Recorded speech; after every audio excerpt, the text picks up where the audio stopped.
জাতীয়তাবাদী শ্রমিক দল খালিশপুর শিল্পাঞ্চল কমিটির আয়োজনে আজকের এই বিশাল শ্রমিক সমাবেশে আমাদের সভাপতি সম্মানিত সভাপতি এই মিটিংয়ে উপস্থিত আছেন। প্রধান অতিথি হিসাবে সমন্বয়ক আমাদের সবার প্রিয় নেতা ব্যক্তিত্ব খুলনার সবার প্রিয় মানুষ এবং আমাদের সভাপতি শ্রমিক দলের আনোয়ার ভাই সহ কেন্দ্রীয় শ্রমিক দলের নেতৃবৃন্দ এবং জেলা বিএনপির মনা ভাই তুহিন ভাই সহ সমস্ত নেতৃবৃন্দ, আসসালামু আলাইকুম।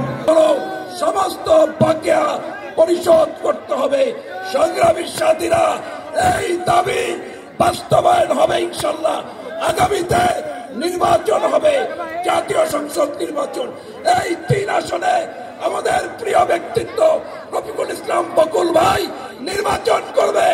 আমরা সবাই তার পিছনে ঐক্যবদ্ধ থেকে তাদের শেষে ভোট দিয়ে তাকে জয়লাভ করে বাংলাদেশে আবার বেগম খালেদা জিয়ার নেতৃত্বে সরকার গঠন করে যে মিল কল কারখানা আওয়ামী লীগ ধ্বংস করে গেছে, লুট করে গেছে, বন্ধ করে গেছে, সেগুলোকে পুনরায় চালু করার শপথ দিয়ে আমরা আজকের অনুষ্ঠানে আমি আমার বক্তব্য শেষ করছি।